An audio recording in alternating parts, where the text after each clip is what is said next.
제가 최근에 이런 글을 적었습니다.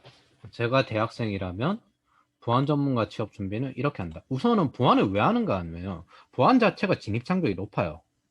그리고 제가 아마 21살 정도라면 보안 플러스 인공지능을 할 거예요. 그게 아니면 클라우드 노드 JS 정도 할 수 있는 그런 식으로 풀스택을 만들 겁니다. 제 제자 중에 한 명이 그 스택을 가지고 있거든요. 그리고 지금 하나 크고 있는 건 모이에킹 플러스 이제 머신러닝 이쪽으로 하는 거.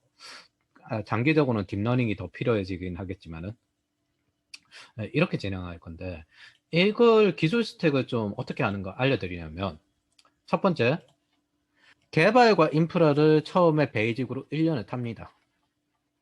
1년을 파요.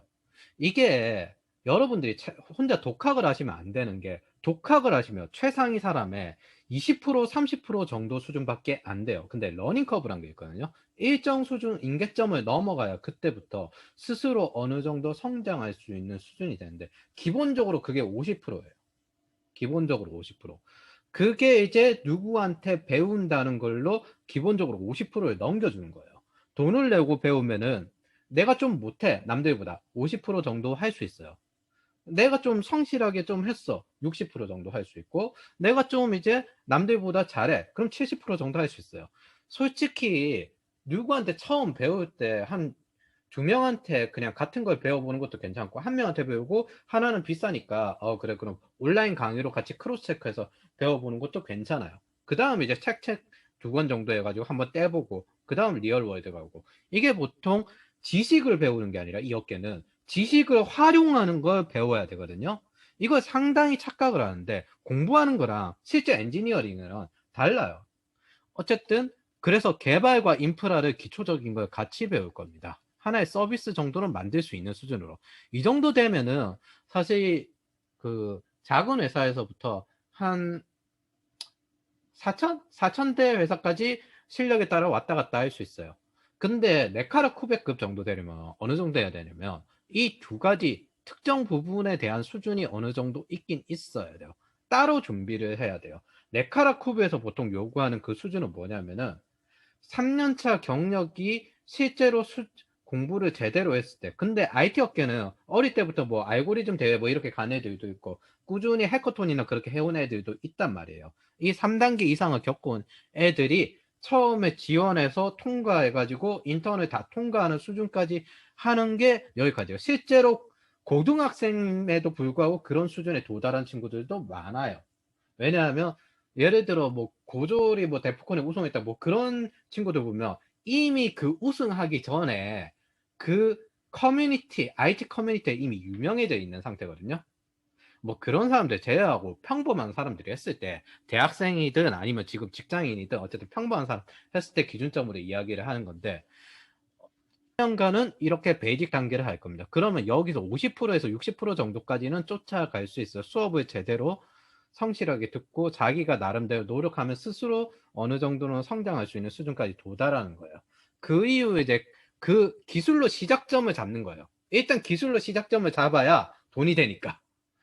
그 이후 이제 이 두 부분 중에 하나를 팝니다. 이걸 1년. 1년.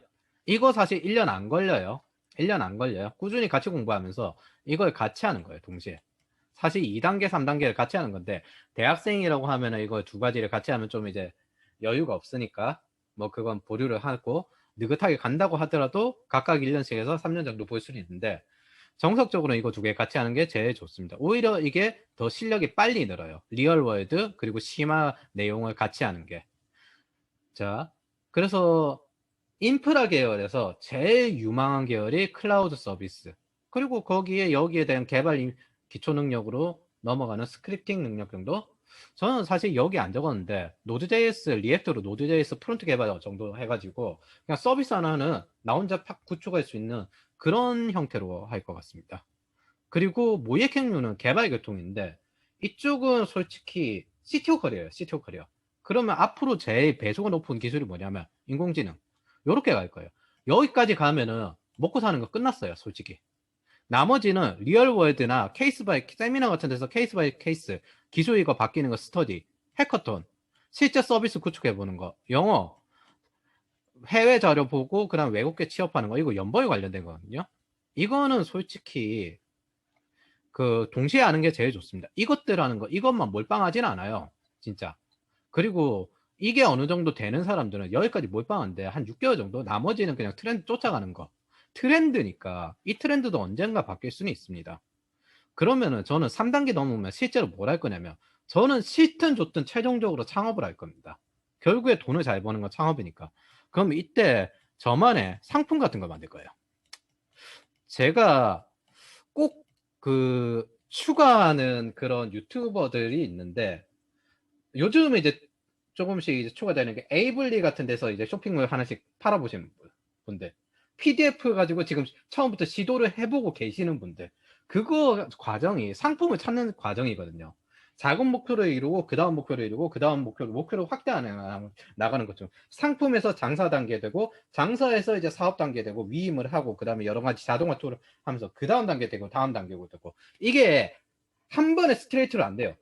이거 5천 정도 했다가 다시 내려갔다가 다시 해야 되겠네. 1억 정도에 다시 내려갔다가 처음에 구조를 제대로 잘못 짜가지고 이게 여기까지구나 그렇게 찾아 나가는 과정들이 있어요. 그 과정 중에서 여러 가지랑 거래도 하고 그 다음에 사람들이랑 협업도 하고 일을 맡기기도 위임을 하기도 하고 그런 식으로 하는 시스템들이 있는 거예요. 그거를 30대쯤 돼서 하면은 체력도 딸리는데 시행착오를 한번 겪으면은 좀 하기가 힘들고 의욕도 좀 많이 떨어지고 예전 뭐 20대만큼 머리가 안 돌아가. 근데 20대는 그게 가능하단 말이에요. 저는 이걸 하면서 기술에 관련된 영역을 어떻게든 같이 결합을 시켜서 저만의 서비스와 사업으로 만들어 가겠습니다. 실제로 데스밸리를 넘기는데 시드머니를 모으는 의미도 있지만 데스밸리 넘기는데 2년에서 심하면 3년 정도 될 수도 있어요. 근데 어느 정도 취업은 어느 정도 해결이 됐잖아. 보안을 익힌 것 자체 수준부터 일정 수준 인계점은 넘었어요. 인계점을 넘었는데 거기서 이제 좀 더 우려사항이 되는 것들 정기적으로 하고 있다면 사실 이 정도 수준 도달하고 이때부터는 이게 일주일에 한 3일? 내가 여기 해커도 무조건 우승하겠어. 이런 거 아니라 실 리얼 월드에서 나는 돈을 벌겠어. 그럼 여기서부터 경제, 상품, 그 다음에 시장이 어떻게 돌아가는지 그런 거라는 거예요. 그리고 그런 것들이 보통 이제 스타트업에서 진행하는 서비스에 돈을 나눠주는 서비스의 플랫폼에 들어가서 내가 거기에 상품을 만들어보고 PDF를 만들어보고 이런 걸 하면서 나만의 마케팅이나 뭐 이런 경영에 관한까지 전부 넘어가는 거예요. 그렇게 하면서 이제 구글 어널리티크스를 쓰면서 데이터 분석이 뭐 여기서 이런 식으로 점점 적용이 되고 확대가 되는구나. 그런 주변 도메인에 대해서도 알 수 있는 거고 뭐 이제 경영에 대해 좀 필요하다. 그럼 20대는 인턴으로 들어가 볼 수도 있잖아요. 그리고 스타트업 유니콘에 들어가 보니까 인턴을 하는데 저 부서들이 이런 식으로 하는구나. 그리고 뭐 자기가 참여했던 뭐 요즘 에이블리가 이게 뜨고 있는데 에이블리 서비스에서 이렇게 상품을 팔아봤더니면 이런 게 문제인데 나중에 이제 내가 졸업하고도 한 번에 그게 사업화가 안 됐을 수 있잖아요. 그럼 취업을 해야지. 그때도 여기에는 이런 것들이 제 경험상 필요했던 것 같다. 그런 의견을 낼 수 있고 지금 시대는 똑같이 개발자가 개발만 해서는 더 이상 안 되는 시대입니다. 자기의 학습의 폭이 점점 넓혀져야 되는 시대고 그것들이 하나의 체계로 작동해야 되는 시대예요. 예를 들어 복싱 선수가 스트레이트 하나만 무한히 단련해. 그건 주력 기술을 만드는 게 맞죠. 근데 UFC 선수는 복싱이 주력이 될 수는 있어요. 근데 복싱 선수처럼 그렇게 가진 않아. 가진 않아. 기술의 체계가 여러 가지가 갖춰져야 되는 게 스택이거든요. 근데 지금의 스택은 폭이 좀 더 넓어야 된단 말이에요. 디자이너가 옛날에는 디자인만 하면 됐지만 요즘은 데이터 기반으로 디자인을 어떻게 성장시켜 나가는 것 그런 것들을 고민해야 되는 시점이 왔어요. 뭐 패션 디자이너라면 옛날 사람과 지금의 체형이 다르잖아. 두 번째, 예를 들어 운동에 관련된 디자인 하시는 분들은 어떻게 활동성을 같이 잡아야 되잖아요. 그럼 그런 것들에 관해서 데이터를 분석해야 되는 시점이 나오는 거예요. 그래서 지금은 폭이 넓어야 돼요. 그래서 그 내 가치를 숫자로 말할 수 있어야 돼요. 그러면 나도 숫자를 볼 줄 알아야 돼요. 그런 경험들이나 그런 체계들을 이런 것들을 하면서 조금이라도 경영자에 가까운 위치에 도달해서 할 수 있는 거예요. 지식 노동자는 기본적으로 최고 경영자처럼 생각을 해야 되는데 그렇게 생각하지 못하는 가장 큰 이유 자체가 자기가 할 수 있는 장인처럼 작은 분야에 깊게 파고드는 거예요. 뭐 나는 나는 종합격투기가 아니라 복싱으로 하고 복싱에서 나는 스트레이트만 파. 그러면은 복싱에서도 더 이상 통용이 안 되는 상태가 되는 겁니다. 실제로 해킹팀 리더들 중에 오래된 해킹팀 리더들은 특징이 신기술을 계속 파요. 이거는 교수 출신의 대표님들도 다 똑같아요. 신기술을 계속 파요. 그거랑 똑같습니다. 자, 그리고 난 다음에 취업 시기쯤 되었을 때 이제 결정을 해야 돼요. 아, 최종적으로는 창업입니다. 저는 돈이 좋아요. 최종적으로는 창업인데, 교수가 될까? 조교수가 목표일 수도 있지만, 박사 따고 난 다음에 그냥 대학원에서 강의만 하는 그런 강의형 교수가 될 수도 있어요. 그런 분들은 최종적인 목표가 창업으로 가기 때문에 그런 식으로 넘어가는 경우가 많거든요. 연구 좀 하시면서. 예. 어쨌든 조교수를 한다 하더라도 창업으로 가는 경우도 많습니다. 이 경우에는 솔직히 엔지니어링 능력이 충분히 있고 난 다음에 작정하고 5, 6년 정도 공부를 해야 돼요. 아무리 석박사 통합과정이 3년 정도라 하더라도 그 석박사 통합과정 3년 만에 저는 박사를 내는 사람들을 거의 본 적이 없습니다. 평범한 사람 기준적으로 했을 때는 아무리 열심히 해도 5년, 6년 정도는 고생을 해야 돼요. 풀타임 박사를 해가지고 실제로 조교수까지 수준이 되려면 어쩌다 보면 포닥을 할 수도 있고, 그리고 그때 그런 것들이 영어나 이런 경험들이 엔지니어링 능력들이 시간을 1년이라도 줄여주는 도움이 될 겁니다. 그게 아니야. 나는 엔지니어링 먼저 할 거야. 그러면 여기서는 시장이 나왔으니까 똑같이 이 방향으로 가야 되는 거예요. 똑같이 상품 서비스를 구축하는 방향으로. 그렇게 해서 내가 여러 가지 분야에 딥다이브를 하고, 그 다음에 상품은 처음부터 나는 무엇을 좋아하는가, 이걸 생각하고 만드는 게 아니라, 만들고 난 다음에 내가 키워나가서 그중 잘 되는 것들에 딥다이브를 하다 보니까 그게 좋아지는 경우가 많거든요. 그렇게 찾다 보니까, 이제 내가 그게 열정이 생기고, 그런 것들을 어떻게 더 키워나갈지, 그리고 어떻게 목표를 확대해 나갈지, 정확히는 사업을 어떻게 키워나갈지, 처음에는 상품을 시작했다가 이게 효자 상품에서 장사급이 됐다가 장사에서 어떻게 사업이 됐다가 사업에서 이제 여러 가지 새로운 상품들을 만들어내고 새로운 사업들을 만들어내는 그런 점점 키워나가는 그런 창업 단계로 도달하는 겁니다. 제가 만약 20대 때면 이렇게 할 거고 20대에서 이렇게 체계적으로 할 수가 있어요. 왜냐하면 30대는 리스크 걸기도 힘들고 체력도 떨어지고, 그리고 잔병치레도 잦아지고 예전처럼 머리가 잘 안 돌아가. 그리고 무엇보다 30대가 되면 가장 큰 문제가 열정을 찾기가 힘듭니다. 웬만큼 뭔가를 해도 크게 재미가 없어요.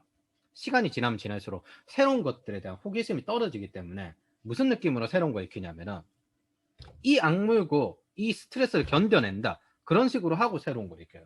그냥 의지로 하는 건데 20대 때는 솔직히 새로운 거 익히면 재밌어요. 이게 이렇게 되는구나, 이렇게 되는구나, 이렇게 되는구나. 30대 때면 그런 재미는 없습니다, 사실.